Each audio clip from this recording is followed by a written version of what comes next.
नमस्कार, मैं हूं संजय राजन। स्वागत है आपका प्राइम डिबेट में। दोस्तों, आम सभा चुनाव संपन्न हो गया है। अब बारी है केंद्र में नई सरकार के गठन की। जो तारीख आ रही है, कल यानी शुक्रवार को बीजेपी संसदीय दल की बैठक संसद के सेंट्रल हॉल में होना है, जिसमें नरेंद्र मोदी को बीजेपी संसदीय दल का नेता चुना जाएगा। शपथ ग्रहण को लेकर तारीखों का अभी ऐलान नहीं हुआ है, लेकिन जो जानकारी आ रही है उसके मुताबिक 9 जून को गोधूली बेला में शपथ ग्रहण समारोह होने वाला है।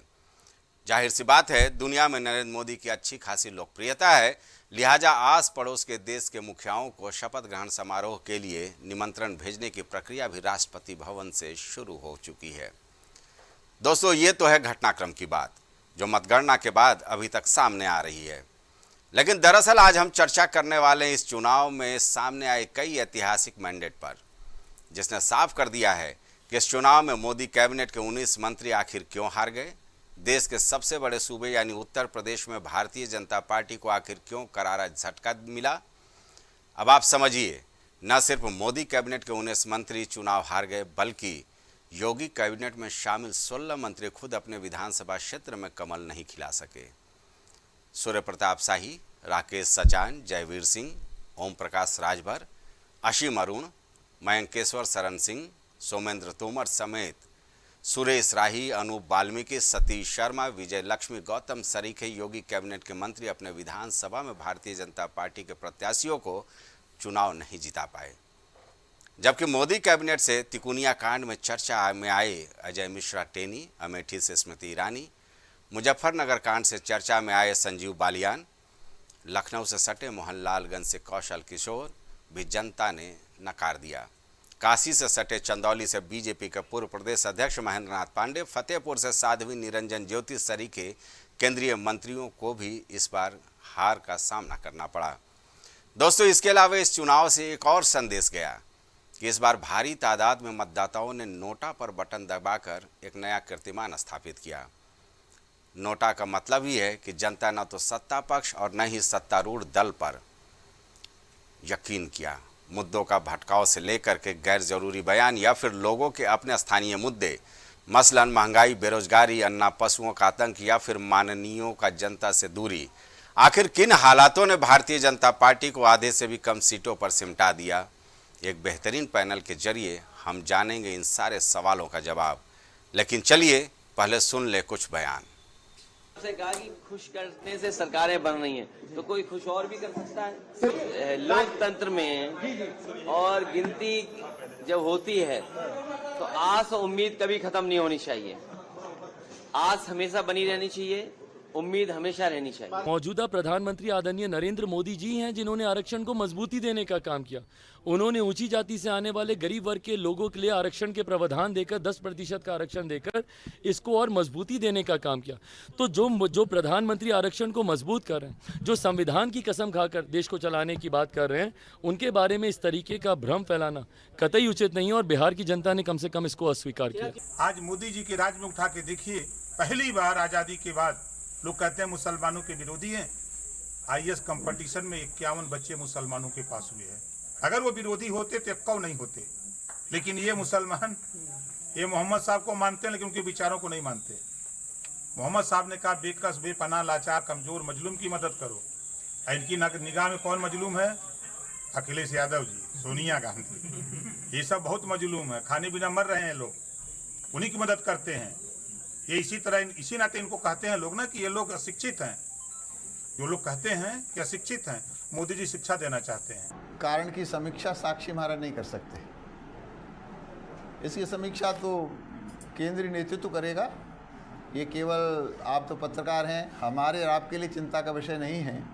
जिन्होंने नारा दिया था, उस पार्टी के दिल में भी कष्ट हुआ होगा, उनके लोगों में कष्ट हुआ होगा। तो निश्चित रूप से इतना काम करने के बाद, मतलब जो 65 साल में काम नहीं हुआ, वो मोदी जी की कृपा से 10 साल में काम हुआ। तो जिस आत्मविश्वास के साथ मोदी जी ने कहा अब की बार 400 पार, अपने काम के आधार पर कहा था, लेकिन काम के आधार पर जनता ने, विशेषकर उत्तर प्रदेश ने, मोदी जी को आशीर्वाद नहीं दिया जिस आशीर्वाद के वो पात्र थे। तो निश्चित रूप से पार्टी समीक्षा करेगी।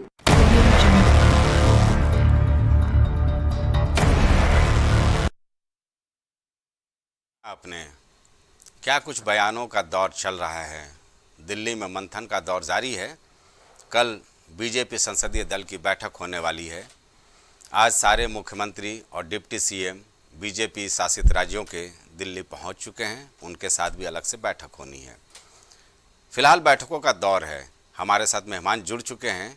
आगे आगे क्या होता है इस पर हम जानने की कोशिश करेंगे, लेकिन 2 पेच हैं अभी भी। उसके बाद हम मेहमानों से आपका परिचय कराएंगे। टीडीपी की 2 मांगे जो हैं वो मुस्लिम आरक्षण को लेकर के है, क्योंकि आंध्र प्रदेश में उन्होंने अपने संकल्प पत्र में दिया था कि 4% मुसलमानों को विशेष आरक्षण का लाभ देगी उनकी सरकार। जेडीयू नीतीश कुमार की पार्टी अग्निवीर की पुनः समीक्षा की मांग रख रही है यूसीसी को लेकर के, हालांकि वो सहमति दे रही है। केसी त्यागी का ये बयान है। चलिए मेरे मेहमान हमारे साथ हैं, सबसे पहले परिचय करा दें, फिर आज हम उत्तर प्रदेश पर ही अपनी चर्चा को सीमित रखने की कोशिश करेंगे। चंचल यादव समाजवादी पार्टी का पक्ष रखने के लिए हमारे साथ स्टूडियो में मौजूद हैं। इन लोगों के तो हौसले काफ़ी बुलंद हैं। संघर्ष हुआ, डिबेट में तमाम तरह के वाद विवाद भी हुआ करते थे। चलिए, बीजेपी के प्रवक्ता प्रशांत सिंह राठौर हमारे साथ इस चर्चा में शामिल हैं। आप बीजेपी का पक्ष रखेंगे। सूची जी हमारे साथ जुड़ गई हैं कांग्रेस का पक्ष रखने के लिए। सूची जी, आपका भी बहुत बहुत स्वागत है और इस चर्चा को आगे बढ़ाने में हम सहयोग लेंगे वरिष्ठ पत्रकार राजेश आनंद जी का। हालांकि परिणाम राजेश जी अमूमन उसी तरह का आया जैसा कि हम लोग चर्चा करते थे, और प्रशांत जी भी ये मानेंगे, क्योंकि जब मेरे सवाल होते थे तो कई बार मेरे ऊपर भी सवाल खड़े किए गए, लेकिन परिणाम वही आया। मीडिया का काम ही होता है सियासी दलों को सचेत करना, और प्राइम टीवी ने बखूबी वो किया, इसमें कोई दो राय नहीं है। राजेश जी, पहला सवाल तो यही है कि भाई अगर देखा जाए इस बार के जो चुनाव थे वो कई नई संदेश देने की कोशिश की। नोटा का एक नया कीर्तिमान बना। अलग अलग जो प्रमुख वीवीआईपी कॉन्स्टिट्यूएंसी हैं वहाँ पर भी लोगों ने अमूमन औसतन 10,000 नोटा पर अपना मतदान किया। यानी न उनको सत्तारूढ़ दल पसंद आया न विपक्षी दल पसंद आए। इसके अलावा बहुजन समाज पार्टी जो हाशिए पर चली गई, लेकिन उनके भी प्रत्याशी अमूमन सारे लोकसभा सीटों पर थे। एक ट्रेंड तो ये आया, लेकिन उससे बड़ा ट्रेंड ये आया कि आखिर उत्तर प्रदेश में जो केंद्रीय मंत्री थे और 14 योगी कैबिनेट के मंत्री, वो अपने विधानसभा तक नहीं जिता पाए भारतीय जनता पार्टी के प्रत्याशी को। देखिए, जिस तरीके से आपने बताया कि नोटा पे इस बार रिकॉर्ड मत पड़ा है, ये साफ संकेत है कि प्रत्याशी के चयन में राजनीतिक दलों ने गलतियां की हैं। नोटा पे जाने का मतलब ही हो गया कि उन्हें कोई प्रत्याशी पसंद नहीं है जी। तो राजनीतिक प्रत्याशी चयन में कहीं ना कहीं ये भूल हुई है।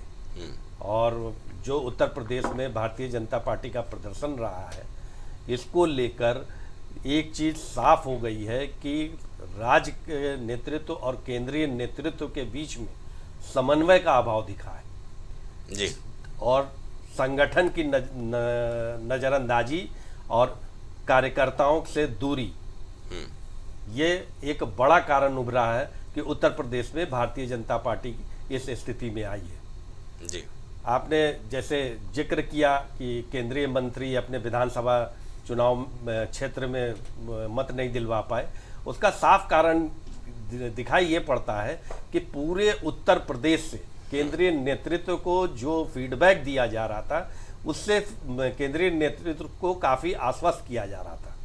अब वो फीडबैक जो वहाँ पहुँच रहा था कि हम लोग यहाँ 70-72 की सीट पे जीतने के लिए तैयार बैठे हैं और इससे कम सीट तो हम लेकर ही नहीं आएंगे, जिससे प्रत्याशियों में थोड़ी सी स्थिरता आ गई। दूसरा, हर प्रत्याशी इस उम्मीद में बैठा था कि चुनाव तो हम मोदी के चेहरे, मोदी के काम पे जीत जाएंगे, जिसकी वजह से उन्होंने कभी अपने क्षेत्र में मतदाताओं से या अपने कार्यकर्ताओं से या संगठन के कार्यकर्ताओं से, जो भारतीय जनता पार्टी की मूल संगठन है आरएसएस, उनके कार्यकर्ताओं से जो दूरी बना ली गई, कमोबेश उसी का नतीजा है कि भारतीय जनता पार्टी आज इस स्थिति में है। मैं थोड़ा सा उल्लेख करना चाहूँगा अयोध्या का, फैजाबाद लोकसभा से लल्लू सिंह जी के हार का। फैजाबाद से जो रिपोर्टें हमारे सूत्रों के अनुसार या हमें जिन लोगों ने वहाँ के लोगों से जो मैंने संपर्क किया, वहाँ से जो चीजें उभर कर आ रही हैं, वहाँ का जो अतिक्रमण उसे नहीं कहेंगे, विस्तारीकरण और भव्य मंदिर निर्माण में जो लोगों के दुकान और घरों का टूटन हुआ, जिससे वो उनकी स्थिति जो 45 साल से वहाँ रह रहे थे और वो सड़क पे आ गए, उनको अभी तक मुआवजा नहीं मिला है। ना उन्हें नई दुकान दी गई, ना उन्हें नया मकान मिला और ना ही वो मुआवजा मिला। आश्वासन मिल रहे हैं और ये सिस्टम की फेलियर है। इसमें सरकार को भी हस्तक्षेप करना चाहिए था। इसका विरोध अयोध्या में देखने को मिला है। ये एक बहुत बड़ा कारण है कि अयोध्या को लेकर भारतीय जनता पार्टी पिछले 10 सालों से सरकार बना रही थी। मोदी जी ने अपने वादे को पूरा किया और वहां राम मंदिर बनाया, पर नीचे सिस्टम ने उस अयोध्या को इस हाल पे छोड़ दिया कि आज अयोध्या ऐसी सीट भारतीय जनता पार्टी नहीं जीत सकी। तो राज्य सरकार को हस्तक्षेप कर, केंद्र सरकार को हस्तक्षेप कर अभी भी अयोध्या के लोगों को जोड़ना होगा, उनकी समस्याओं को सुनना होगा और उनका निदान करना होगा, क्योंकि 2027 अभी नज़दीक है। अभी 2 साल बाद विधानसभा के चुनाव होने हैं। कहीं ऐसा ना हो कि उसका खामियाजा 2027 में भी मिल जाए, क्योंकि इसका सारा श्रेय और फायदा जिसको कहते हैं वो समाजवादी पार्टी ने उठाया है। उत्तर प्रदेश में जिस रफ्तार से समाजवादी पार्टी की सीटें बढ़ी हैं, निसंदेह वो काबिले तारीफ है और उसमें राष्ट्रीय अध्यक्ष की मेहनत और राहुल गांधी का साथ, ये दोनों ने दिखा दिया कि उत्तर प्रदेश में आज समाजवादी की स्थिति क्या है। जी चलिए प्रशांत जी, चंचल जी के पास तो बाद में आएंगे क्योंकि उनके पास तो बताने को बहुत कुछ है। आपसे हम जानने की कोशिश करेंगे। भाई, वाराणसी सीट प्रधानमंत्री नरेंद्र मोदी 4.5 लाख मतों से 2019 में जीते थे, 1,52,000 पर आ गया।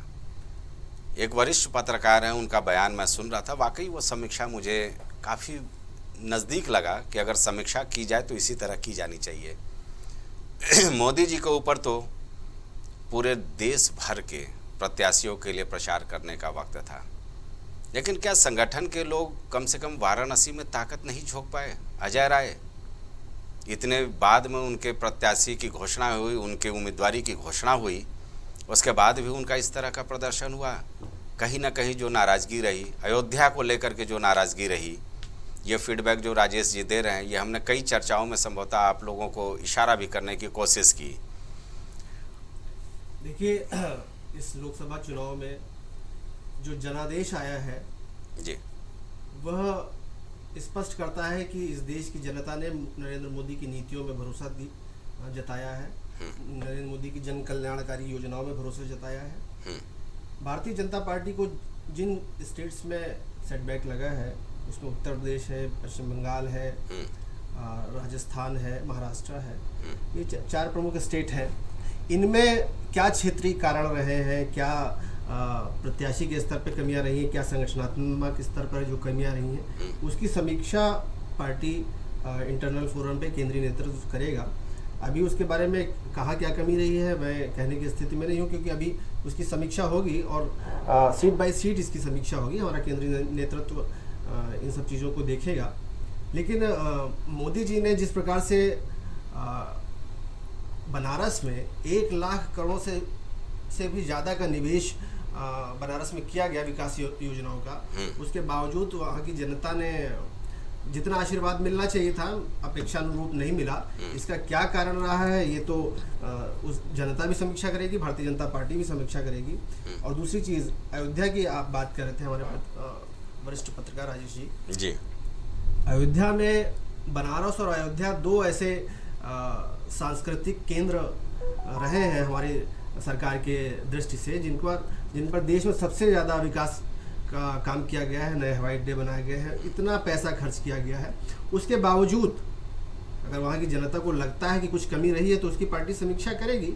लेकिन हम अभी भी बता दें कि ये जनादेश भारतीय जनता पार्टी के लिए है, नरेंद्र मोदी के लिए है और जितना खुशी विपक्ष को हो रही है, मैं समझ नहीं पा रहा हूँ अभी तक कि किस बात की इतना खुशी है कि 99 सीटें लाके कांग्रेस अपने को जीता हुआ मान रही है।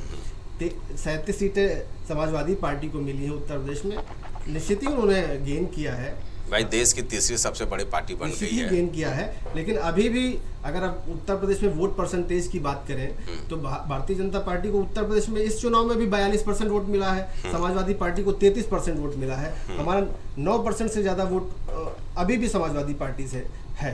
तो लेकिन प्रशांत, सवाल ये नहीं है, सवाल ये है कि आपके वोट परसेंटेज में 26% की कमी हुई है। समाजवादी पार्टी 2.6% की, समाजवादी पार्टी 32% गेन किया है और कांग्रेस 5% गेन किया है। तो भाई ये जश्न तो मनाएंगे ना, क्योंकि आप इतनी बड़ी ताकत के रूप में उत्तर प्रदेश में थे कि हम लोग भी ये सोच रहे थे कि 60 के प्लस में हम लोग बात करेंगे विपक्षी दलों के लिए। 60 तो बीजेपी आ गई, अब इसके ऊपर विपक्षी दलों की गणना होगी, लेकिन पूरा आंकड़ा ही बदल गया भाई, 43 सीटें। देखिए, समाजवादी पार्टी और कांग्रेस ने, विपक्ष ने जिस प्रकार का एक झूठा नैरेटिव उत्तर प्रदेश और बिहार जैसे राज्यों में जो जहां पर थोड़ा जातीय राजनीति हावी है, नरेंद्र मोदी जी ने 2014 में और 2019 में उस जातीय राजनीति के जो दबदबा था उसको कम करने का प्रयास किया था, और कम भी हुआ था, खत्म तो नहीं हुआ। उसको उभारा जरूर है 2024 के इलेक्शन में समाजवादी पार्टी और विपक्ष ने, और जिस प्रकार का संविधान खत्म करने का और आरक्षण खत्म करने का, इस प्रकार को लेके सरकारी नौकरियां खत्म करने का को लेके एक झूठा नैरेटिव जनता के बीच में चलाया, उसमें उनको सफलता जरूर मिली और उस कारण से हमें कुछ नुकसान भी हुआ। और 2027 के इलेक्शन को हम ध्यान में रखते हुए आगे की अपनी रणनीति में हम परिवर्तन भी करेंगे और समीक्षा भी करेंगे, अभी काफी समय है। जी ठीक है। सुची जी, आवाज आ रही है? सुची जी, अभी आप सुन रही थी बीजेपी प्रवक्ता प्रशांत को, वो कह रहे थे भाई जश्न क्यों? भाई ये तो समझने वाली बात होगी ना, आप 52 से पहुंच गई इतने संख्या में, और इन लोगों को अभी भी ये समझ में नहीं आ रहा है कि जश्न क्यों कांग्रेस मना रही है। जी, आपके पैनल को मेरा सादर अभिवादन, और मैं आशा करती हूँ कि मेरी आवाज स्पष्ट रूप से आप तक पहुँच रही है। जी, मैं आपको देख तो नहीं पा रही, लेकिन जो मैंने सुना, जी, पहला शब्द जो भारतीय प्रवक्ता ने इस्तेमाल किया, बीजेपी प्रवक्ता ने सुपात्र कहा नरेंद्र मोदी को। क्या उनके कुपात्र होने में अभी भी कोई संदेह है? देश की जनता ने उनके अखंड कोटि ब्रह्मांड नायकत्व को, उनके अभिमान और दम्भ को खंड खंड कर दिया है। यदि आपको अभी भी लगता है कि उनकी स्वीकार्यता है, तो मुझे लगता है कि बीजेपी में जो 240 लोग आए हैं, उनमें नरेंद्र मोदी जी का कुल जीत और मत के अंतर के आधार पर वो 115वें स्थान पर आ रहे हैं। तो पार्टी के अंदर उसकी जो दुर्गति है, और वो इतनी जल्दबाजी में है, वो इतनी हड़बड़ी में है, उन्हें सत्ता जानते तो है नहीं, और जो इनकी पूर्व में भी सरकारों को चलाने की जो कार्यप्रणाली और कार्यशैली है, उससे भी हम सब नावाकिफ नहीं है। हमने छत्तीसगढ़ देखा, महाराष्ट्र देखा, राजस्थान देखा, तो दंड फंद एन गेन प्रकार इतनी उनको, अभी जेपी नड्डा साहब को आरएसएस की जरूरत नहीं थी, अभी अमित शाह जी दूसरे और तीसरे स्तर के पदाधिकारियों के साथ मीटिंग कर रहे हैं। तो उनकी पार्टी के अंदर क्या स्थिति है, आप एक बार उसको देखें। क्या 115वें नंबर पर जिनके मतों का अंतर है, वो संपूर्ण विपक्ष को और पूरे देश को ये संदेश देने का जो प्रयास कर रहे हैं, और आप कह रहे हैं झूठा नैरेटिव, भाई सच्चा नैरेटिव क्या था? मांस, मच्छी, मुर्गा, मंगलसूत्र, भैंस, टेम्पो, गुजरा, बहुत ज्यादा विस्तार में हम आपके ज्ञान वर्धन में नहीं जाएंगे। दूसरा, आपने बोला नरेंद्र मोदी जी की जन कल्याणकारी योजनाएं, भाई नोटबंदी जन कल्याणकारी है कि गब्बर सिंह टैक्स है कि इलेक्टोरल बॉन्ड की चंदाखोरी की जो आपने अर्थव्यवस्था को पाताल लोक में पहुंचाया, या फिर जो आपने कॉर्पोरेट हाउसेस की जो हालात की है, जो आपने पब्लिक सेक्टर यूनिट्स की स्थितियां की है, जो आपने काफी जैसे आप कानून लेके आए हैं, तो पूर्णतया, और आप बता रहे हैं कि अभी समीक्षा करेंगे जी। आपने संसदीय मीटिंग का मतलब घटक दलों को कुछ स्पष्टीकरण का, नरेंद्र मोदी जी तो वैसे तानाशाह प्रवृत्ति है उनकी, वो तो लेनिन, स्टालिन, माओ, मतलब हिटलर को पीछे छोड़ दें, वो तो जोसेफ गॉबल्स प्रोपेगेंडा मिनिस्टर वाले उनके चाल चलन और कार्यशैली है। तो वो आपकी दृष्टि में महामानव होंगे, एक भारतीय संदेश दिया है।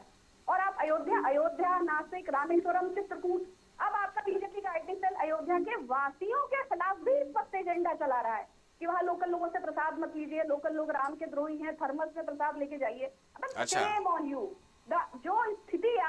धर्म और सहिष्णुता की है, जो आडंबर, जो पाखंड, जो ढोंग भारतीय जनता पार्टी ने रचा है, उसका देश की जनता ने मतलब कोटि कोटि आभार है जो व्यक्त किया है। तो ठीक है, आपके अपने तरीके हैं, आपके अपने मानक हैं, लेकिन नरेंद्र मोदी जी का अहंकार और दम्भ उड़ते नेस्तनाबूत है। मैं उसे और भी तमाम शब्दों से उनके आपत्ति है जो उन्होंने इस्तेमाल किए, नरेटिव और परसेप्शन और जन कल्याण। तो ये व्हाट्सएप यूनिवर्सिटी वाले ज्ञान पे बात कर रहे हैं तब तो बात अलग है, लेकिन यदि देश के वास्तविक हालात, देश की परिस्थितियां, विपक्ष की स्थिति, लोकतंत्र, जनतंत्र, संविधान और संविधान को बचाने, तो आप फेक परसेप्शन कह रहे हैं, आप फॉल्स नरेटिव कह रहे हैं, किस आधार पर?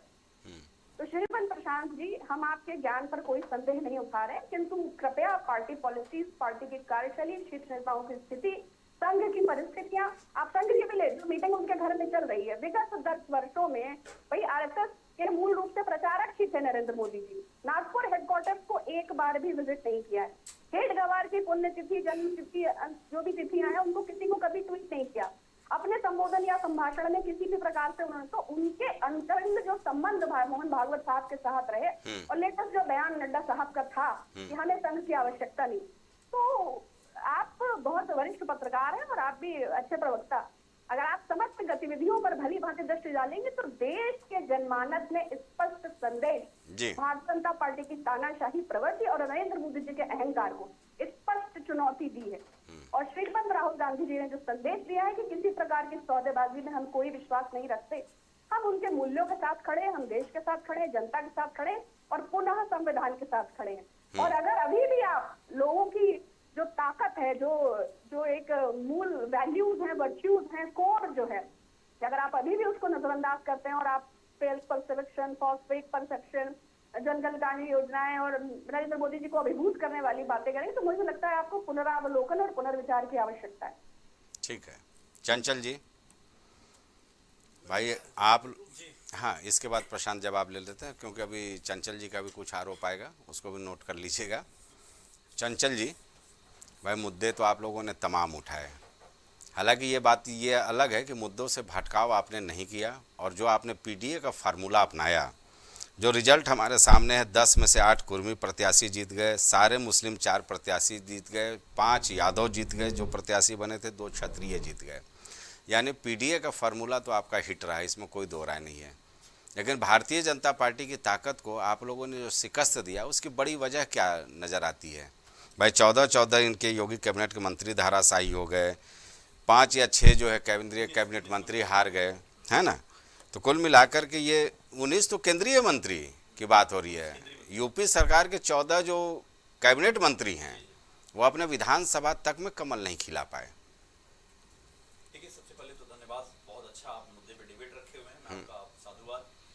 एक बात आपने जो अपने डिबेट के दौरान स्टार्टिंग में कही कि मोदी की लोकप्रियता पूरे विश्व में है, मैं आपको बता दूं कि मोदी जी ने देश की साख को गिराने का भी काम किया है। आपने देखा हो जिस तरीके से पूरी दुनिया में भ्रष्टाचार के ऊपर भारत की चर्चा हो रही थी, इलेक्टोरल बॉन्ड को लेकर के, ऐसा शायद ही पहले कभी हुआ होगा। दूसरी बात मैं कहना चाहता हूं कि आपने देखा होगा आज अभी बहुत सारी चर्चाएं लोग कर रहे हैं, बीफ कंपनियों से चंदा खाकर राम का नाम लेने वाले लोगों को बजरंगबली ने अपने गधे से जो है घुमाया है, उन लोगों को जो है करारा झटका देने का काम किया है। आप देख लीजिए, अयोध्या हो, चाहे आपका नासिक हो, चाहे आपका चित्रकूट हो, चाहे आपका एक और सीट है आपकी प्रयागराज है, ठीक है। तो ये 4-5 सीटें जो हमारे देश की जो प्रमुख, जहां प्रभु श्री रामचंद्र जी के नाम से जुड़ा हुआ था, ये लोग चंदा खा करके, जो बीफ कंपनियों से चंदा खा करके प्रभु श्री रामचंद्र जी का नाम लेते थे, बजरंगबली ने गदा उठाया और उनका काम तमाम करने का काम किया। दूसरी बात मैं आता हूं कि आपने एक बात जो जिक्र की कि हौसले की बात आपने की, समाजियों का हौसला, निश्चित तौर से मैं आप बात कह सकता हूं कि आज उत्तर प्रदेश की महान जनता, देवतुल्य जनता का हौसला जो है 7वें आसमान पे है। लेकिन कुछ कमियां रह गई थी, कुछ बीजेपी के लोगों ने चीटिंग भी करी है कई सारी सीटों पे, आपको संज्ञान में भी होगा। हमारे राष्ट्रीय अध्यक्ष आदरणीय अखिलेश यादव जी लगातार निगरानी रखे हुए थे, इसके बाद भी बीजेपी ने प्रयास किया कि कुछ सीटों पे जो उन्होंने बेईमानी करने का काम किया, लेकिन उसके बावजूद भी बीजेपी को धराशायी करने के लिए जनता का बहुत बड़ा समर्थन मिला। और बता दूं उसका मेन कारण क्या संजय जी था, आपको याद होगा हम लोग बैठे थे एक दिन आपके केबिन में, मैंने कहा था कि हम अयोध्या जरूर जीत रहे हैं, तो आपने कहा कैसे जीतेंगे। मैंने ये बताया था आपको कि जिस तरीके से बीजेपी ने प्रभु श्री रामचंद्र के नाम के आड़ में भ्रष्टाचार किया है, तो ये जान लीजिए कि अगर देवता के भगवान राम को भी बीजेपी नहीं छोड़ा है, इनको करारा जवाब मिलेगा, अयोध्या की जनता जरूर करारा जवाब देगी। और बल्कि आपके साथ कई सारे पैनलिस्ट आज बैठे थे, विश्वास नहीं कर रहे थे, लेकिन मैंने बताया था कि ये सीट हम कंफर्म जीतेंगे और देखिए वो नतीजा आपको हुआ। दूसरी बात मैं कहना चाहता हूं कि अभी देखिए बीजेपी के लोग जो है, अभी हमारे साथी कह रहे थे किस बात का जश्न। आप खुद सोचो कि बीजेपी पिछले 10 सालों में शायद ही बीजेपी के प्रवक्ता बता पाएंगे कौन कौन इनके मंत्री थे, कौन कौन विभाग था उनके पास, कोई जानता ही नहीं था। रेल मंत्री और आपका जो बड़े बड़े मंत्रालय छोड़ दिया गया, 2-3 मंत्रालय, कोई जान ही नहीं पाता था। पता चला कि रेलवे की झंडी दिखानी तो मोदी जी, पता चला कहीं रोड का कंस्ट्रक्शन काम तो मोदी जी, हर जगह प्रधानमंत्री फीता काटते थे, किसी मंत्री को कोई मतलब नहीं रह गया था। अब देखिए अभी 2 दिन हुआ है, 2 दिन में ही अभी मंत्रियों के डिसाइड हो रहे हैं कौन विभाग किसके पास जाए, कौन विभाग क्या होगा। ये जो है इस बात को पूरे देश की जनता समझ रही है, जान रही है। और मैं एक बात बता दूं आपको कि जैसे अभी आपने देखा होगा जिस तरीके से जी आदरणीय राजभर जी का बयान आपने सुनाया कि उन्होंने कहा कि मुसलमानों के प्रति जो ऐसा आजादी के बाद पहले कभी नहीं हुआ कि आईएएस जो है आईएएस होने लगे मुसलमान, और बीजेपी अगर उनके विरोध में होती तो आईएएस कहां से होते। अब शायद राजभर जी को पता ही नहीं है कि लेटरल एंट्री के माध्यम से आईएएस की मुसलमान नियुक्ति नहीं हो रही है कि आपने बना दिया किसी को चलो बन जा रहा वो अपनी परीक्षा पास करके, जो पढ़े लिखे लोग हैं परीक्षा पास करके आईएएस में बैठते हैं। तो इस तरीके से आदरणीय राजभर जी की बात पे कोई तो शायद गंभीरता से लेता ही नहीं है। अब एक और बहुत टॉप ट्रेंडिंग में चल रहा है, अब तो बीजेपी का मंगलसूत्र चंद्रबाबू नायडू और जो है नीतीश कुमार के पास गिरवी रख दिया है बीजेपी ने। ये बहुत चर्चा का भी टॉप ट्रेंडिंग में मैं देख रहा हूं आजकल, सोशल मीडिया बहुत तगड़ी चल रहा है। और एक चीज देखिए मैं बताऊं कि जनता ने पूरी तरीके से मन बना लिया था कि जो लोग 10 साल, आपको याद होगा कि प्रधानमंत्री कहते 60 साल बनाम 60 महीने चाहिए, जनता ने 120 महीने दे दिया। लेकिन जनता को क्या मिला?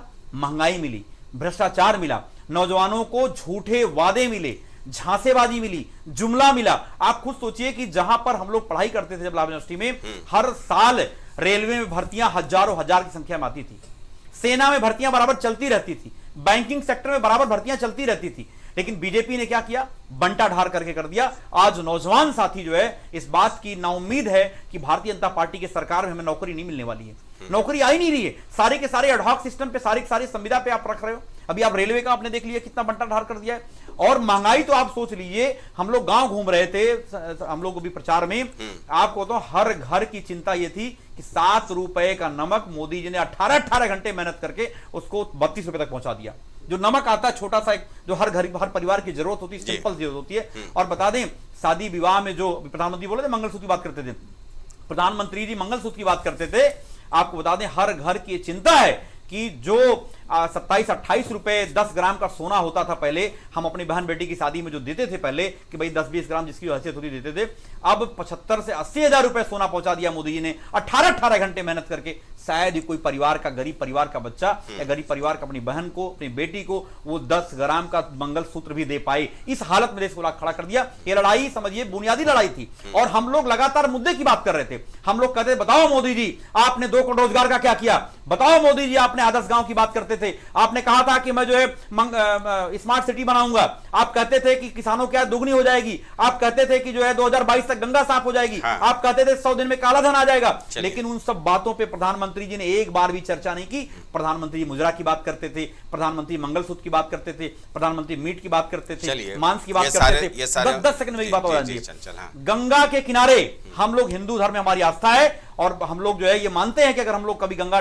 तट पे जाएंगे तो मां गंगा के मतलब तट पे जाकर कोई झूठ नहीं बोलता है। लेकिन प्रधानमंत्री जी गंगा के तट पर जो है झूठ बोलने का काम किया। इसीलिए वाराणसी की जनता ने भी उनको मुंह की खाने की जो प्रयास कर लिया था कि उनको हराना है। लेकिन किन्हीं कारणों बस अंतिम समय में मोदी जी हारते हारते बच गए। आपको याद होगा स्टार्टिंग में पीछे भी चल रहे थे।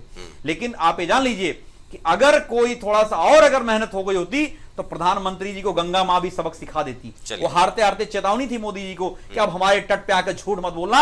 और लेकिन प्रधानमंत्री आपको याद होगा झूठ बोला उन्होंने कि हमने 10 साल में अपने पूरे जीवन में, राजनीतिक जीवन में कभी हिंदू मुसलमान किया हो तो मैं सार्वजनिक जीवन से संन्यास ले लूंगा। इतना बड़ा झूठ की बोल सकता है क्या? वहीं बगल में ही खड़े हो क्या करते हैं कि अगर धर्म के नाम पर अगर कोई आरक्षण हुआ मैं अपने जीते जी नहीं होने दूंगा। वहीं आपके आंध्र प्रदेश में क्या किया? बकायदा बुकलेट जारी किया था मैनिफेस्टो का, कमल छाप बुकलेट, जिसमें कहा गया था कि 4% मुसलमानों को आरक्षण देंगे और 5,000 रुपए महीने मस्जिद के मेंटेनेंस के नाम पे देंगे। वहां पे रोड शो करते हैं प्रधानमंत्री जी और यहां पे क्या करते हैं? यहाँ पे कहते हैं अपने जीते जी जो है मैं धर्म के नाम पे आरक्षण नहीं होने दूंगा। चलिए, ठीक इसलिए है, इनका जो प्रशांत, डबल स्टैंडर्ड आरोप चल रहा बहुत है आगे। जनता के सामने आ गया और जनता ने सबक सिखाने का काम चलिए किया। प्रशांत से जवाब ले लें। प्रशांत जी, जी अभी मैं कांग्रेस के प्रवक्ता का जवाब देना चाहूँगा। वो उन्होंने बताया कि ये जनादेश राहुल गांधी के लिए है, नरेंद्र मोदी के लिए नहीं, कांग्रेस के लिए है। भारतीय जनता पार्टी को सबक सिखाने का काम किया है जनता ने।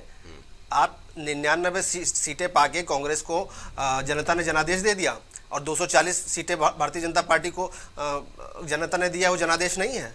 अगर 99 सीटें देना ही जनादेश है तो भारतीय जनता पार्टी को 2004 में भी जनादेश मिला था, 2009 में भी जनादेश मिला था। मैंने सुना है, मैंने सुन लिया। आप अपने स्टैंड में बोलिएगा, सुन लीजिए ना, सुन लीजिए। और अब मैं बता रहा हूं, कांग्रेस ने जिस प्रकार का झूठ और झूठे वायदे, देखिए ये बात ठीक नहीं है। अगर आप बीच में बोलेंगे तो मैं फिर बोलने नहीं दूंगा आपको। कांग्रेस ने जिस प्रकार का झूठ अपने मैनिफेस्टो में लिखा है, मैं अब ये देखना चाहता हूं और आपसे सुनना चाहता हूं कि क्या कांग्रेस अपने जो शासित राज्य हैं उन मैनिफेस्टो की शुरुआत लागू करने की अपने राज्यों से करेगी। वहां 1 लाख रुपया देगी महिलाओं को, हर महिला को जो रोजगार के वायदे किए हैं वो देगी। अभी हमारे समाजवादी पार्टी के मित्र बताते थे कि हर साल रेलवे की भर्ती निकलती थी, हम लोग हर साल भरते थे। मैं आपको याद दिला दूं, 2004 से 2014 तक केंद्र सरकार की नौकरियां 6 लाख नौकरियां केंद्र सरकार ने भर्ती किया और 2014 से 2024 तक 9 लाख केंद्र सरकार ने नौकरियां भर्ती की। कहां आप डेटा मिला पा रहे हैं? 9 लाख बिल्कुल बता गलत। दीजिए कौन डिपार्टमेंट मैं चैलेंज कर सकता हूं, आप रीचेक कर लीजिए। बता दीजिए ना, एक डिपार्टमेंट नाम बता दीजिए। अरे डिपार्टमेंट क्या बता रहा हूं? अरे रेलवे में बता दीजिए। मैं सरकारी वेबसाइट पे जाइए, सारा डेटा मिल जाएगा आपको, और आपको मैं भेज दूंगा, अलग से पढ़ लीजिएगा आप। दूसरी चीज, ये जो बता रहे थे कि मुसलमानों का बात कर रहे थे, भारतीय जनता पार्टी धर्म के आधार पे आरक्षण के न पक्ष में थी न है, और जहां भी ये लागू होगा हम उसका पुरजोर विरोध करेंगे। मैंने प्रूफ के साथ बोला, कोई प्रूफ नहीं है, आप दिखाइए, कहीं नहीं लागू होगा, कहीं नहीं लागू होने देंगे। मैं तेलुगु देशम के संकल्प पत्र जी नहीं, भाजपा का कहीं संकल्प पत्र में नहीं है और न लागू होने देंगे हम। यूपीए एनडीए की सरकार कभी भी इस पक्ष में नहीं है और संविधान के विरोध में है। शांत चुनौती तो है ना इस बात की, क्योंकि तेलुगु देशम पार्टी यानी चंद्रबाबू नायडू ने वहां पे अपने संकल्प पत्र में दिया है कि 4% विशेष आरक्षण मुसलमानों को हम देंगे। देखिए भारतीय वहाँ जनता सरकार भी उनकी बन गई है। 10 सेकंड में बात कर दूं, हाँ। जो वहां पे मैनिफेस्टो जारी हुआ है, मैं आपको कंफर्म कर दूं, वो जो है साझा सुनिए, साझा में बकायदा कमल का निशान छपा हुआ, उसका आप चेक कर लीजिएगा। नहीं ठीक है, आप अपडेट करके बैठिए। बिल्कुल नहीं, भारतीय जनता पार्टी और एनडीए इसके पक्ष में नहीं है, जनता के सामने गलत मैसेज नहीं कभी। चलिए ठीक है, उसमें पेच अभी फंसा हुआ है। चलिए हाँ बोलिए प्रशांत जी, बोलिए। जी मैं दूसरा भी कह रहा हूं कि कांग्रेस जिन राज्यों में है उसमें जो उन्होंने 1 लाख महिलाओं को कहा कि हम हर महिला को 1 लाख रुपया देंगे, वो लागू करेगी क्या? जो उन्होंने और वायदे किए हैं, 10 किलो राशन देने का बात कही है, वो लागू करेंगे क्या? समाजवादी पार्टी बता रही है कि हमने बहुत बड़ा तीर मारा है। कितना % वोट मिला आपको 2019 में और कितना % वोट मिला अभी? आप भारतीय जनता पार्टी से वोट शेयर में अभी भी नहीं ज्यादा है। लोग हैं, अपडेट करके बैठिए। आप ज्यादा हैं? आप बोलिए कि आप बताइए कितना वोट शेयर मिला है आपको? आप बोलिए। गठबंधन देख लिए, हमारा गठबंधन देख लिए। अरे आप वोट शेयर बताइए, 1% एक्स्ट्रा है। आप बताइए ना वोट शेयर कितना मिला? नहीं, दोनों को जोड़ करके नहीं होगा। समाजवादी पार्टी भाई करीब गठबंधन में आप लड़े, आप कितना? अब 33% आ गई, यानी ये मान करके चला जब 32% का ही हुआ है। कांग्रेस भी है साथ में। कांग्रेस का मिलके पूरा मिलके मिलके ही आपको 33% मिला है, मिलके ही उनको 9% मिला है। है। अरे आप कैसी बात कर रहे हैं? आप मिलके ही लड़े हैं भैया। नहीं प्रशांत डाटा मैं क्लियर कर दे रहा हूँ। मैं अभी निकाला हूँ।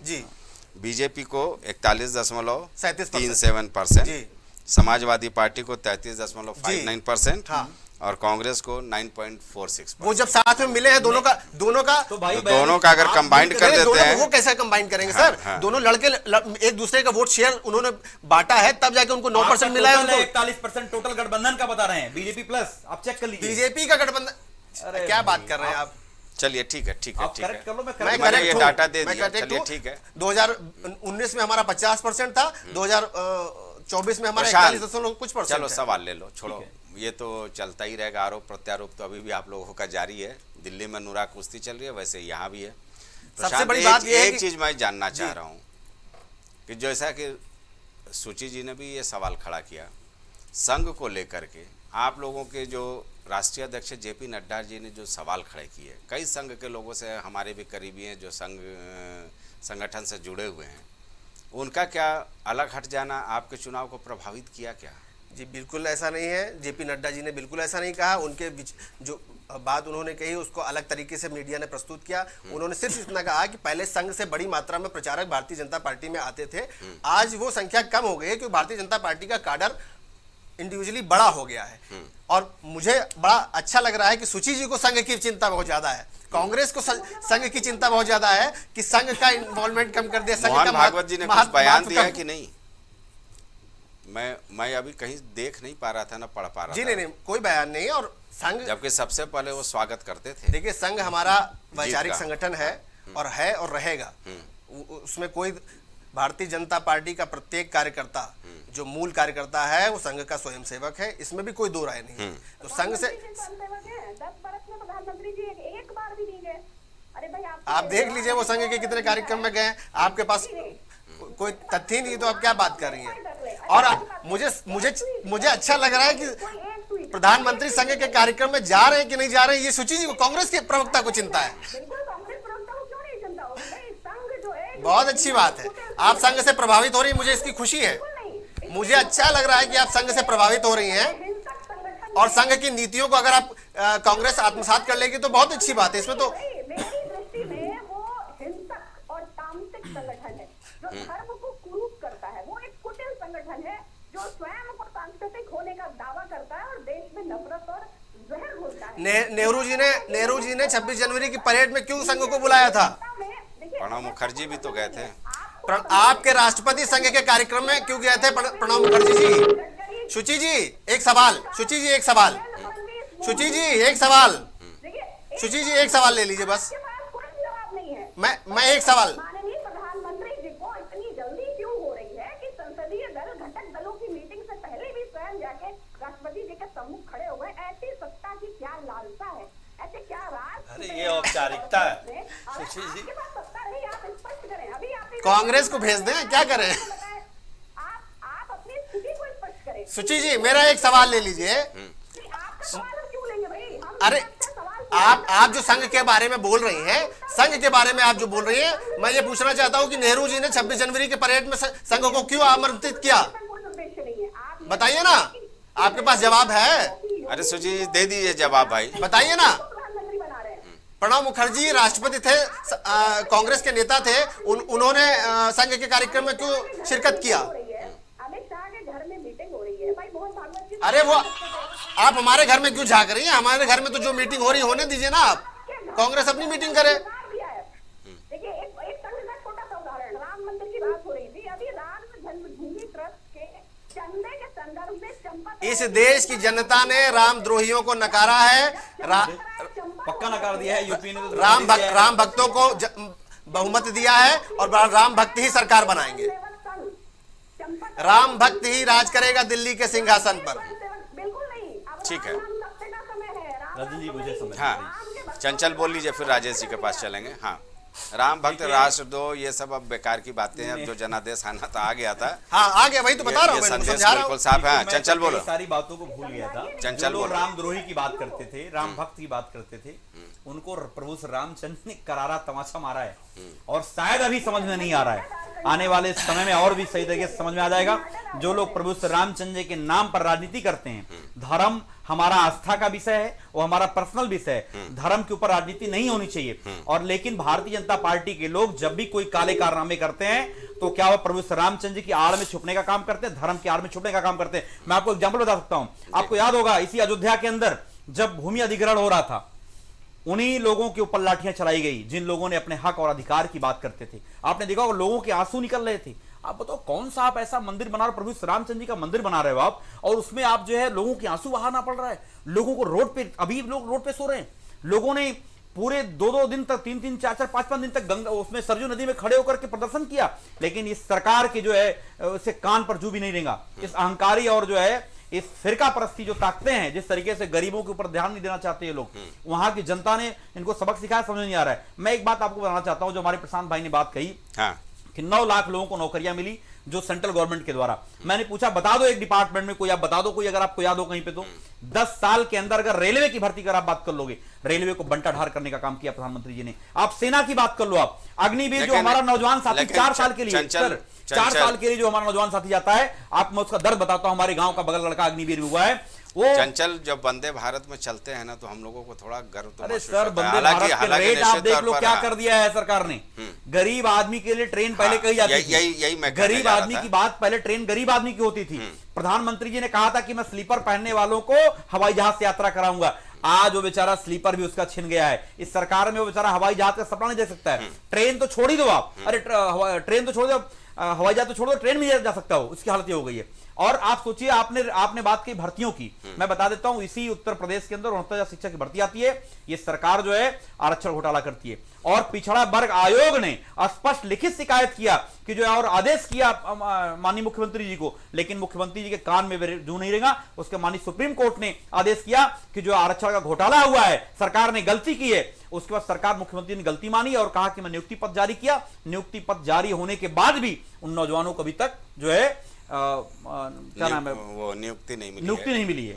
उनको अभी तक तैनाती, धरने पे अभी बेचारे वो बैठे हुए हैं, लगातार धरना किया। अंत में उनके ऊपर लाठी चलाई गई, उनको मारा गया, पीटा गया। कई लोग तो बेचारे मर ही गए। कई लोगों ने तो अपनी समझ एक तरीके से शहादत ही दे दी बेचारे आंदोलन करते करते।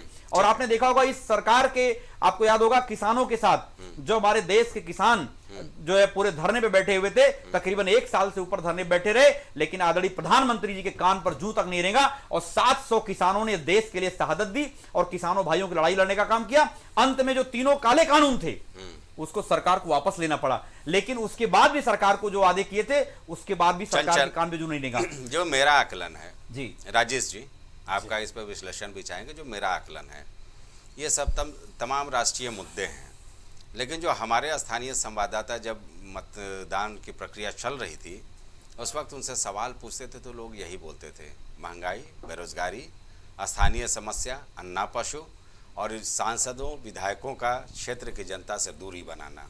शिकायत करते करते वो थक जाते थे और आखिर में लोकतंत्र में ये बड़ी ताकत होती है, जो आपके उंगली पर ये काला निशान जो लगता है ना, ये बड़ी ताकत होती है। और जनता बहुत साइलेंटली अपना जवाब दी।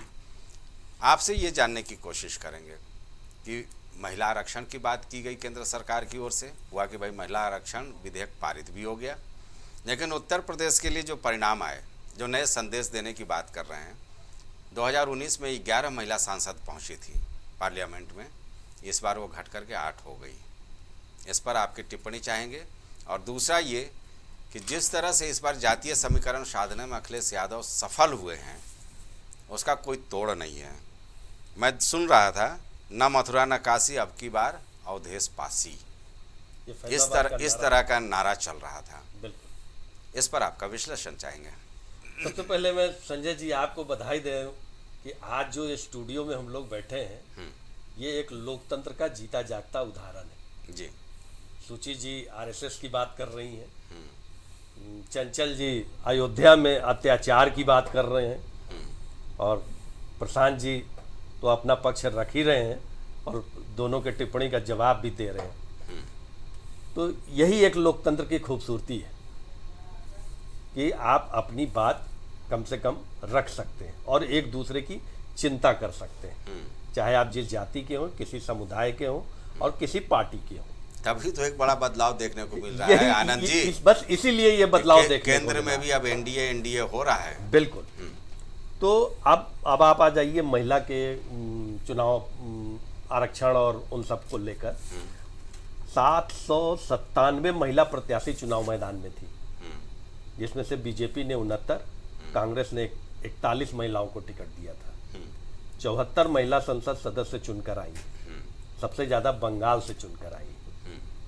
और अभी भी हालांकि हम लोग कई देशों से पीछे हैं, जैसे दक्षिण अफ्रीका में 42% में है, ब्रिटेन में 35% है और अमेरिका में 29% है। और भारत में अभी हम लोग 13.62% पे महिला संसद में पहुंची, जबकि आधी आबादी, इस बार 68 करोड़ वोटरों ने वोट किया है, जिसमें 31.62% महिलाओं का योगदान रहा है। 31 करोड़ परसेंट नहीं, 31 करोड़, लगभग 32 करोड़ महिलाओं ने वोट किया है। उसके बावजूद महिला, एक तो महिला आरक्षण को जो भी 33% की एक बिल विधेयक पास हुआ था कि 33% आरक्षण संसद में ये होगा, वो किसी पार्टी ने टिकट वितरण में कहीं उसकी उपयोगिता नहीं समझी है।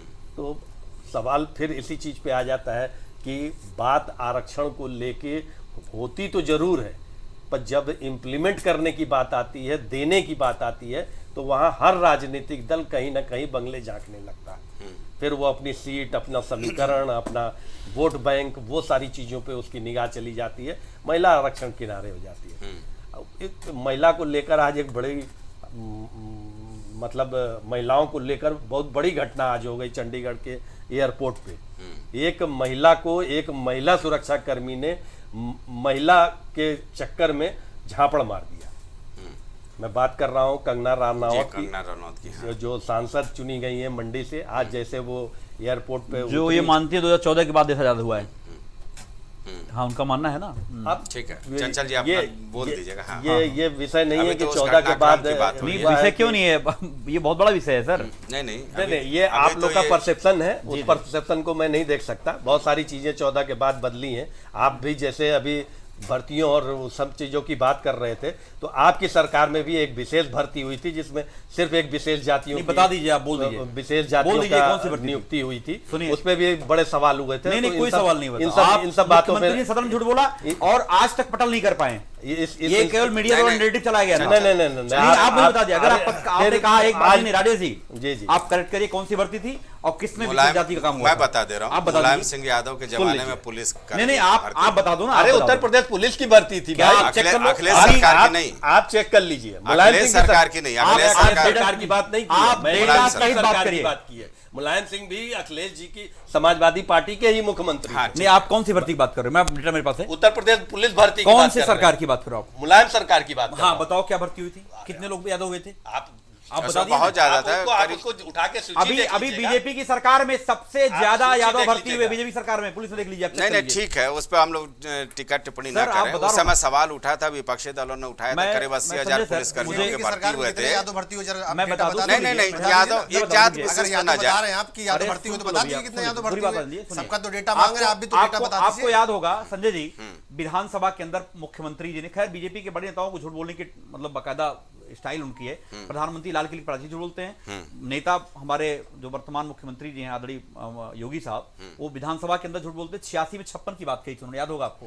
तो जबकि निकल गया 46 से 56, जिसका आज ही नहीं, वो तो अखिलेश जी ने दिखा दिया था, लिस्ट दिखा दिया था, वो गलत साबित हो गया था। गलत डेटा था और आज तक मुख्यमंत्री जी उस पर ऊपर बोल नहीं पाए। और जिन मीडिया के साथियों ने उसको डिबेट का मुद्दा बनाया था, उसको मुंह की खानी पड़ी। आज इसमें मैं एक टिप्पणी दे दूं, इस पे मैं एक टिप्पणी दे दूं, क्योंकि अखिलेश सरकार में तमाम इस तरह के सवाल खड़े हुए थे। अखिलेश जी को यादवों की भी नाराजगी झेलनी पड़ी थी, क्योंकि चाचा शिवपाल चाह के भी वो भर्ती नहीं करा पाए थे यादवों की। तो मैं आपको याद दिला देता हूं राजेश जी, मेरी बात सुनिए। अभी बादा यूनिवर्सिटी की भर्ती हुई राजेश जी, शायद आप ये बात नहीं बोल पाओगे, मुझे पता है। और बादा यूनिवर्सिटी में भर्ती हुई 20 नियुक्तियां आती हैं, 14 केवल ठाकुर होते हैं, 4 ब्राह्मण होते हैं, 1 भुइयार होता है। क्या आप बोल पाओगे इसके बारे में? क्या क्या सब कुछ बोल सकता हूँ? नहीं बोल सकते। सुनिए, आप बताइए ना। अभी बैठे प्रशांत सिंह जी, सुनिए, मैं चैलेंज करता हूँ। चल डेटा है, आप चेक करो संजय जी, आप निकाल दीजिए डेटा। आप, अरे कोई फेक बात नहीं है। बादा यूनिवर्सिटी में 20 नियुक्तियां होती है, चेक करिए आप। अभी मैं ये जानना चाहता हूं कि ये जो नया ट्रेंड और नया जो संदेश दिया गया है, क्या इन सब मामलों को लेकर के तो नहीं हो सकता है ना संजय जी? मैं सिंपल से ये जानना चाहता हूं पूछा था कि आखिर ये जो नया संदेश मिला है इस आम सभा चुनाव को लेकर के, चाहे वो समाजवादी पार्टी के लिए सकारात्मक हो या बीजेपी के लिए नकारात्मक हो, आखिर ये क्यों हुआ? मैं बता देता हूँ, इस पर मैं विश्लेषण चाहता हूं। जरूर, मैं आपका धन्यवाद करता हूं। आपने एक सवाल पूछा था कि संसद और लोग गांव नहीं जाते, उसका एक कारण था, आपको याद होगा। संक्षेप में, समय कम है। आपको याद होगा 2014 में प्रधानमंत्री जी आए थे, तो उसके बाद उन्होंने लाल किले की प्राचीर से आदर्श गांव की बात कही थी। अब सोचिए, एक संसद के अंदर तकरीबन 2000 ग्राम पंचायतें आती हैं संजय सर, और कहा गया था कि हम आदर्श गांव बनाएंगे, उस गांव में स्कूल होगा, बैंक होगा, अस्पताल होगा, सारी व्यवस्थाएं होंगी, मतलब टॉप क्लास की व्यवस्था होगी। आप मुझे एक बात बता दीजिए कि एक संसद का बजट 5 करोड़ का होता था। 5 करोड़ रुपए में आप मुझे बता दो क्या क्या बना देगा वो। अब अगर एक गांव में बना देगा तो 1999 गांव बेचारे कहां जाएंगे। इसलिए बेचारा संसद के सामने ये इतनी बकवास योजना थी प्रधानमंत्री जी की। जैसे आदरणीय अखिलेश यादव जी ने एक बेहतरीन योजना लेके आए, लोहिया आवास योजना, अरे लोहिया ग्रामीण योजना। तो लोहिया ग्रामीण के तहत अलग से बजट दिया जाता था। लोहिया ग्रामीण का रोड बनने के लिए पैसा मिलता था, क्या नाम उसके लिए आवास के लिए पैसा मिलता था, अलग से सारे पैसे आते थे। अब इन्होंने क्या कर दिया प्रधानमंत्री जी ने, केवल लाल किले की प्राचीर से खूब अच्छा लगने वाली बात कर दी कि भाइयों बहनों क्या आदर्श गांव बनना चाहिए कि नहीं बनना चाहिए। अब बताओ उसके लिए बजट तो दिया नहीं आपने। तो ये झांसेबाजी जुमलेबाजी के चक्कर में बेचारा सांसद हमारा फंस गया बीच में। तो कई सारे सांसदों को मुंह की खानी पड़ी और इस बार भी 47 सांसदों के मेरा ख्याल है टिकट कटे थे। ठीक है। तो इस बहुत सारी बातें हैं, मैं इतना नहीं कहूंगा, इतनी बात जान लीजिए ये लड़ाई जो जनता ने जो जवाब दिया है ये बीजेपी के अहंकार को और जुमलेबाजी झांसेबाजी झूठे वादे को इन्होंने जनता ने जवाब देने का काम किया। अपनी बात रख दीजिए। 2024 में भारतीय जनता पार्टी को जनादेश दिया गया है, हम जीते हैं, हम विनम्र हैं, लेकिन कांग्रेस और विपक्ष हारा है, वो पता नहीं किस अहंकार में फटा जा रहा है। भारतीय जनता पार्टी ने जनता से जो भी इस चुनाव में वायदे किए हैं हम उस संकल्प पत्र को लागू करेंगे। मैं अपेक्षा करता हूं कि कांग्रेस भी जिन राज्यों में है वहां पर जो वायदे उसने किए कम से कम उन राज्यों से शुरुआत करें। हाँ, ये बिल्कुल सही बात है कि कांग्रेस को ये करना भी चाहिए। चलिए, वक्त यहीं तक इजाज़त देता है। फिलहाल इस चर्चा में शामिल होने वाले सारे मेहमानों का बहुत बहुत धन्यवाद। हालांकि कई मुद्दे ऐसे थे जिन पर अभी चर्चा और होनी थी, लेकिन वक्त इजाज़त नहीं देता है, क्योंकि मुद्दे यहाँ भी भटकाव के दौर में चले जाते हैं। लेकिन कोशिश ये हमारी रहती है कि निश्चित तौर पर एक समीक्षा की जाए कि आखिर जो नए संदेश इस आम सभा चुनाव से, चाहे वो सत्तारूढ़ दल हो या विपक्षी दल हो, उनको देने का जनता ने काम किया है, उसे वो सोचे समझे। राजनीति में अहंकार की कोई जगह नहीं होती है, क्योंकि चुनाव केवल एक बार नहीं होता है। सारे सियासी दलों को बार बार चुनाव के दायरे में जाना ही पड़ता है। फिलहाल मुझे दीजिए इजाज़त, नमस्कार।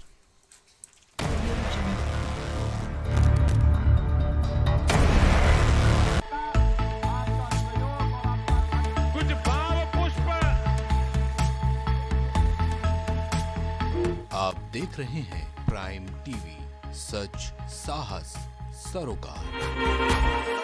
MGM hospital and research centre, advance neuro and spine surgery centre. आपका स्वास्थ्य ही हमारी प्राथमिकता। पता झलवा प्रयागराज। बच्चों के उज्जवल भविष्य के लिए चुने आदर्श जनता विद्यालय, गोला कस्ता रोड, उमरपुर, लखीमपुर खीरी। एडमिशन के लिए आज ही संपर्क करें। करी भोजपुरी के पहला story telling mobile app यायावरी via Bhojpuri play store से और डूब जाएं दुनिया भर के कहानियन के अद्भुत सागर में आपन भाषा भोजपुरी में। यायावरी वाया भोजपुरी, कथा कहानी आपन बानी। एम प्लैनेट डिजिटल वर्ल्ड लेकर आया है इलेक्ट्रिक स्कूटर की दुनिया में नई क्रांति। बेहतर कंफर्ट, आधुनिक सुविधाओं से लैस रोड का नया बादशाह। इलेक्ट्रिक स्कूटी अपनाए, प्रदूषण को कहे बाय बाय। पता प्रोफेसर कॉलोनी, कमला नगर, आगरा। मस्तिष्क मनोरोग, नस एवं नशा मुक्ति के विशेषज्ञ डॉक्टर राकेश पासवान। पता Sitaram hospital, Darbhanga colony, Lowther road, Prayagraj. Cosmo laser dental clinic and dental implant centre, जो देता है आपको वर्ल्ड क्लास की बेहतरीन डेंटल सुविधाएं। पता प्रथम तल, वृंदावन टावर, ऑपोजिट होटल जेके palace, civil lines, Prayagraj, Uttar Pradesh. संपर्क करें 3938822172। फिजियोथेरेपिस्ट नजमा खान की फिजियोथेरेपी के माध्यम से पाए पुराने से पुराने दर्द से तुरंत निजात। सीरा best health care happy family. पता डोंगरपुर नहर, MS रोड, कैलारस, मुरैना, मध्य प्रदेश। शिक्षा जीवन सार्थक करता, यही मंत्र है मूल्य। शिक्षा की ही ज्योति जलाता बाल मंदिर हाई स्कूल।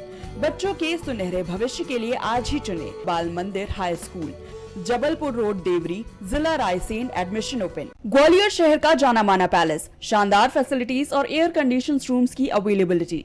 तो देर किस बात की, आज ही संपर्क करें जनकपुरी पैलेस और श्रीराम इवेंट, जनकपुरी प्लाजा, दाने बाबा रोड, शताब्दीपुरम, ग्वालियर। दशकों से प्रयागराज के विश्वसनीय शैक्षणिक संस्थानों में से एक वैभव क्लासेस, जहां मिलता है शिक्षा का बेहतर एनवायरनमेंट अनुभवी शिक्षकों के साथ। पता near auto sales building, civil lines, Prayagraj. सालों से लोगों की स्वास्थ्य का रखा ख्याल, लोगों को जिनसे मिलता है बेहतर उपचार। Doctor Shri Krishna Singh Yadav, consultant physician, जिला चिकित्सालय के सामने, रोशन कुटीर, मुरैना। बाबा साहेब शादी.com, ये पोर्टल वेबसाइट शादी विवाह के रिश्तों के लिए ये बहुत ही भरोसेमंद और बेहतरीन पोर्टल वेबसाइट है। अभी तक बहुत सारे लोगों ने इस पर भरोसा किया है और मनचाहा रिश्ता पाया है। ये पूर्णतः सुरक्षित है। आप आज ही अपना निशुल्क पंजीकरण कराएं और मनचाहा रिश्ता पाएं। माँ सरस्वती शिक्षण संस्थान मदुरी, राजकीय मान्यता प्राप्त विद्यालय, जहाँ होता है भविष्य निर्माण। एडमिशन के लिए आज ही संपर्क करें और अपने बच्चों को दिलाएं बेहतर शिक्षा। जिला Kheri, Uttar Pradesh. Goyal super speciality hospital आपके लिए लेकर आया है world class heart care facilities, जहां होता है हार्ट समेत सभी बीमारियों का बेहतर इलाज। संपर्क करें अयोध्या रोड, चिन्हट, लखनऊ। छूट नहीं पाएगी अब यूपी